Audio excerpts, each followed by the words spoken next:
something coming, He would say, watch the papers, is something happening? because he knew about it, but he wasn't allowed to talk In about fact, it. every time I visit St. Louis, why, some people came by the house and interrogated whether I talked about the... Huh. And what we're supposed to we be were doing. all, every month, the FBI would come to my mother and father and talk to us. Hmm. In any event, when an atomic bomb explodes, there's two effects.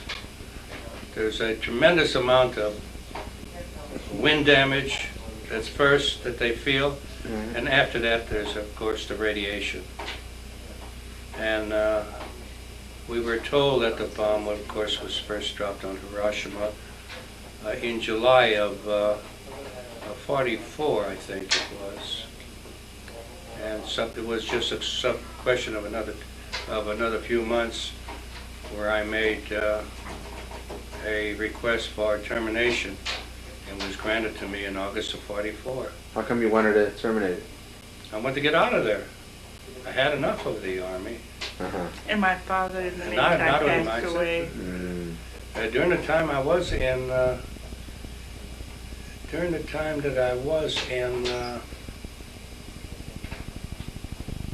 it wasn't in Oak In Ridge. Huntsville. In Huntsville, Alabama, I was told to come home and my dad was seriously ill. So when I got home, he had already passed away. He had a second stroke. The first stroke occurred in 45 or 46. The second stroke occurred when he was 63 years old. And he they sent him, his body, he suffered a stroke early in the morning. They took him to Jewish hospital, and by noon he had passed away. So when I got there, of course, he had already died. Had the funeral and so forth and so on. I went back. At that time, I traveled by the L&N train. They did not have any airline services. And as far as my experience in Oak Ridge was concerned, it was for about a year and a half. It had to do with the manufacturing of the atomic bomb, but we weren't in the area that they found to be most effective. It was in the gases diffusion area. And it's still being, while it's not taking place in Oak Ridge, there's other areas in the country that are using that process in order to refine and separate the U-35 isotope. So, and from there... And the gases, too, that you made. Well, that wasn't, that was a side effect of it. But from there, from Oak Ridge, I went home. My dad had passed away, of course, and he left a little jobbing business, shoe jobbing business. He had a partner. So I decided to give it a try. Had nothing else to do. And from there, I established a shoe business, in which I was in it for quite a number of years, very successful. And I retired when I was in 1980. I had sold the business to another company prior to that time, 11 years earlier than that. And they kept me on, although I only had a 5-year contract. I kept working for them for 11 years before I actually retired. Who was the company that bought you? Pardon? Who was the company that bought you? Footwear Unlimited. At that time, the company was called Leo Shoe Company. And that was the company that I had owned, and it was sold out by Footwear. It was sold to Footwear Unlimited by a chap named Howard Cohen, who was president. He was from a chain of hardware stores in that family, and it was a very profitable experience for me. And when I retired from my experience of traveling around the world and buying shoes as an importer, I was very much like this town of Rio de Janeiro in Brazil. So when I retired, I went down to Brazil and lived there for 4 years. During that time, I met a girl there and got married. Unfortunately, it wasn't a successful marriage, so we were divorced after 4 years. went back in the States as a retiree, and I lived in Florida on the ocean, an apartment there On Pompano. in Pompano Beach, I've been there. Florida. I lived there for 7 years, and recently, in the last year and a half, I bought my own apartment in an area called Palm Air, and that's where I am living presently. Okay. End of story. And Grandma, What? if you want to pick up the two-lane story at another What? time, because it's getting late, that's fine. Where 'Cause am you'll I? be. If you want to continue later, we can, because it's getting late. Unless you want to keep. If you can keep talking, that's I'll fine. be around. Yeah. Do you mind dropping me off at the hotel? Sure, no problem. It's not. All right, in fact, Whatever you Matthew might go. Okay, hold on. All right, okay, Uncle Leo's taking off for the evening, but Grandma Rose is going to continue on from where she moved into her house on Tulane. What year was it? 1940. 1940. Now, World War II had not begun yet for the United States, Yeah. but there was a lot of Just turmoil right in around Europe. the corner. Right. So you moved into the house on Tulane. Let's talk about that first. You were at the top of the world. Top of the world is right. Was a wonderful time. Grandpa was still at the gas station? No, he had bought a theater, Movie theater. movie theater, and for a while there he worked both. During the day he'd work the filling station, and at night he would have someone come, his cousin Eddie Davidson or some other worker would come and work at night the filling station. Yeah. And he would work the theater. We both worked the theater in the beginning. It was a black house. And at that time we were not integrated as we are today. And it was a house of 500 seats and had a little tiny candy concession. And that helped us build our future, buying the house and all the luxuries that came afterwards. How much did the house cost you? Do you remember in Yes, I 1940? do. The house cost us $8,900. It was a 3-bedroom colonial house with an attic and a full basement and finished basement with a fireplace.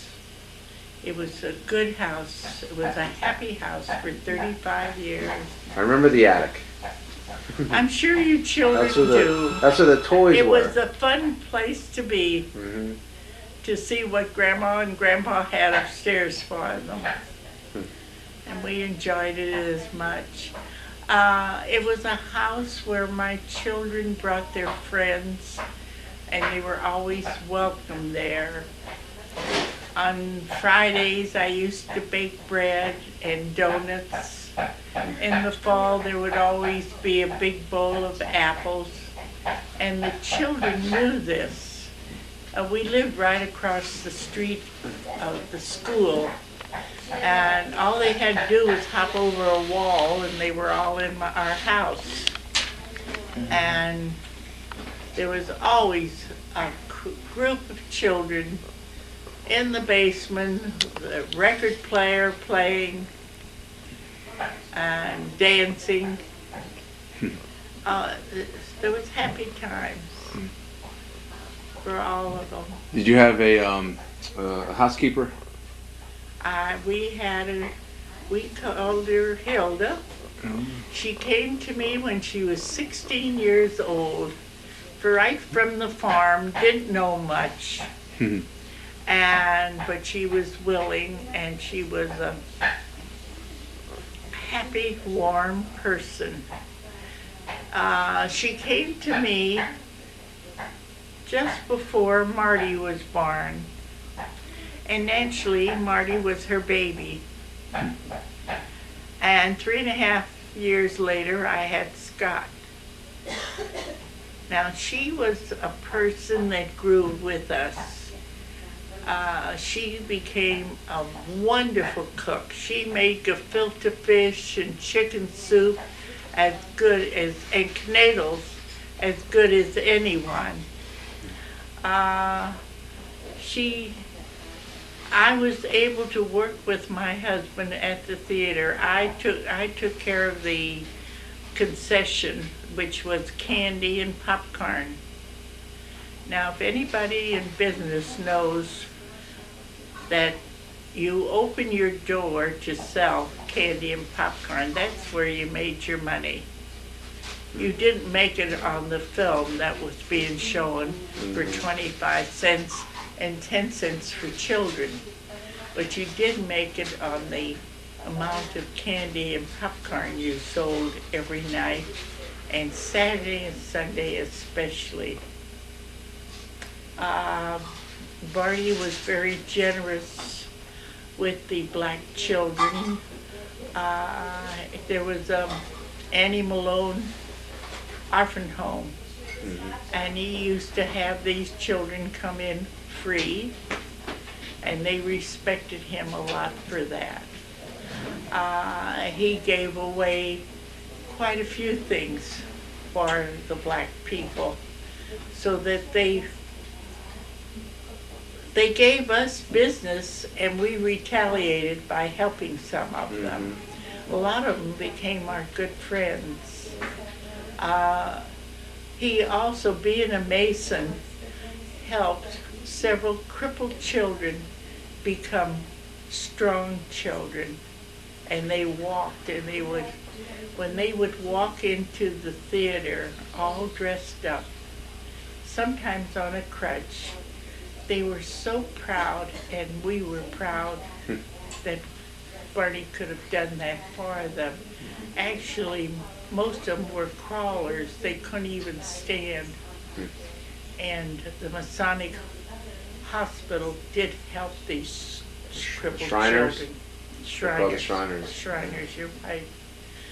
And that was one of his loves.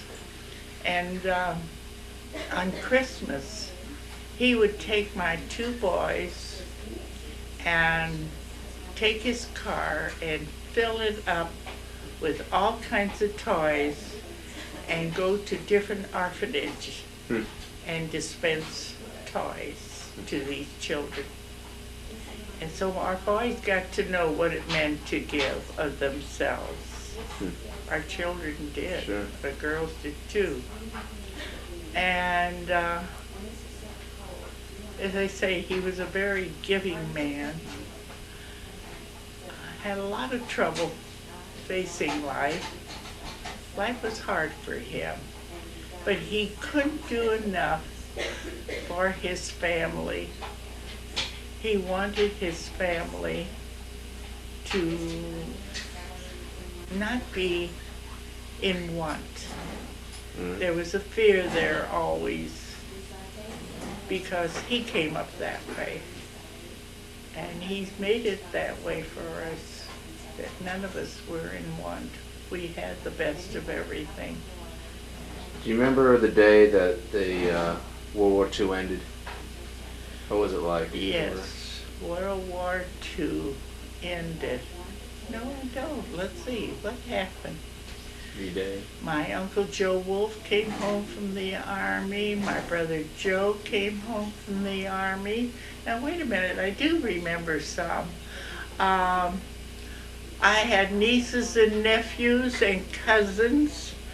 I have pictures of them. They're at home. I should send it to you, Adam. Yeah. Of all of them, and we had a big family celebration at Aunt Dorothy's house. The war is over. Eli Gertner, Bertie Solomon,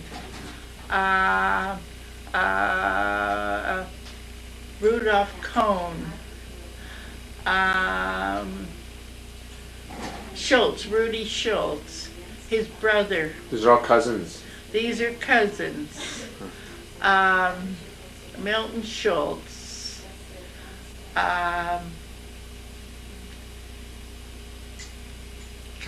I can't think Yeah. off their name. There was quite a celebration. They were all soldiers that had come They home. were all soldiers. Eli was in the Battle of the Bulge, Right. and he was lucky to be alive. One cousin, Bernard Solomon, he was on the Death March in Japan. Bataan Death March. Yeah. Right. And his feet, I'll never forget it because I went to Jefferson Barracks when he came home and he was in the hospital. I never saw such sadness to look at his legs and his feet. He didn't live much longer after that. He's handsome. We have pictures of him ice skating with the children. I think on the video we have pictures of him playing Yeah. ball. Yeah, Yeah. terrific guy. And naturally, it was a happy time for all of us. Do you remember when the news clippings came to the When headlines what? about the concentration camps when they started the facts of the camps? Yeah. And what were the feelings in the community? What were your feelings Well, when you learned about the I Holocaust? tell you, we were quite ignorant of really what was happening. I think the whole United States didn't realize for a long time what was happening. I, as a young married person, was connected with Hadassah but we had a group called the Maccabeans. Mm-hmm. And this is how we did it. We outlawed any merchandise from Germany. So the ladies were the ones who would go to the department stores and other stores to see if there's any Germany merchandise and be reported. That was a must. Being that my husband Barney was in the show business, we would get from newsreels, and we would show them at meetings, and I was the one that would run the machine. And from the time when we were planting trees in Israel, Mm-hmm. to show people what it did to the land. And it was beautiful to see that from one year to the other, how all of a sudden, from nothing came such lushness. Mm-hmm. People today, unless they see pictures like that, can't believe when they go to Israel that at one time it was barren. The Judean hills were just barren. Mm-hmm. Today they're gorgeous, full of life. And that's what's so sad, because the Palestinians lived there all those years and didn't do a thing about it, and it took the Jews to come and make Israel live again.